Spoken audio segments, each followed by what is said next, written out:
India உலக அளவுல தன்னை ஒரு வல்லரசு நாடா மாத்துறதுக்காக முயற்சி பண்ணிட்டு வருது. ஆனா பாகிஸ்தானும் நமது அரசு திவாலாகாம இருக்கணும் அப்படிங்கறதுக்காக உலக நாடுகள் கிட்ட கையேந்தி பிச்சை எடுத்துட்டு இருக்கு அப்படின்னு பேசியிருக்கிறாரு அந்நாட்டுடைய எதிர்கட்சி தலைவரான மௌலானா பஸ்லுர் ரஹ்மான். கடந்த சில வருஷத்துக்கு முன்னாடி ஏற்பட்ட பயங்கரமான வெள்ளம், தவறான பொருளாதார கொள்கை, வரைமுறை இல்லாம வாங்கிய கடன், இது போன்ற பல்வேறு காரணங்களால பாகிஸ்தான் இன்னைக்கு மிக மோசமான பாதிப்பை சந்திச்சிருக்கு. ஆட்சிகள் மாறிய போதிலும் கையில இருந்த அந்நிய செலாவணியும் கஜானாவும் மொத்தமா காலி ஆயிடுச்சு.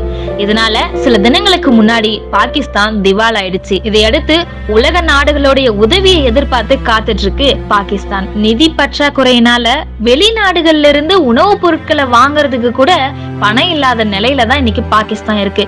இதனால கோதுமை, அரிசி, பருப்பு உள்ளிட்ட அத்தியாவசிய உணவுப் பொருட்களின் விலை நம்மளால கற்பனை கூட செஞ்சு பார்க்க முடியாத அளவுக்கு உயர்ந்திருக்குது.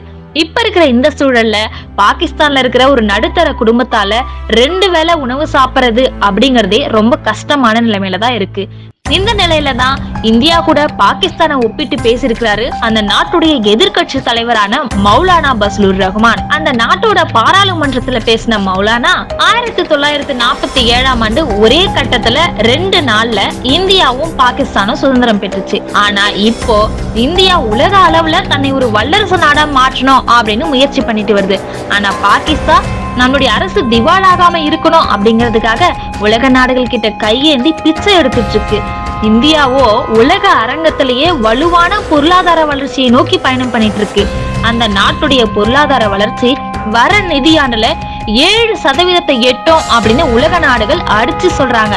ஆனா நம்ம நாடான பாகிஸ்தான்ல பொருளாதாரம் தேக்கம் அடைஞ்சிருக்குது. நாட்டுல இருக்கிற சில சக்திகள் நாட்டுடைய வளர்ச்சியை தடுக்குது. நாம பொம்மை போல செயல்பட்டு இருக்கோம். நாட்டுல நடக்கிற அநியாயங்களை எதிர்த்து போராடுறதுக்கு எதிர்கட்சிகளான நமக்கு உரிமை இருக்கு அப்படின்னு பேசியிருக்கிறாரு. இப்போ இந்த வீடியோ சமூக வலைதளங்கள்ல மிகவும் வேகமா பகிரப்பட்டு வருது.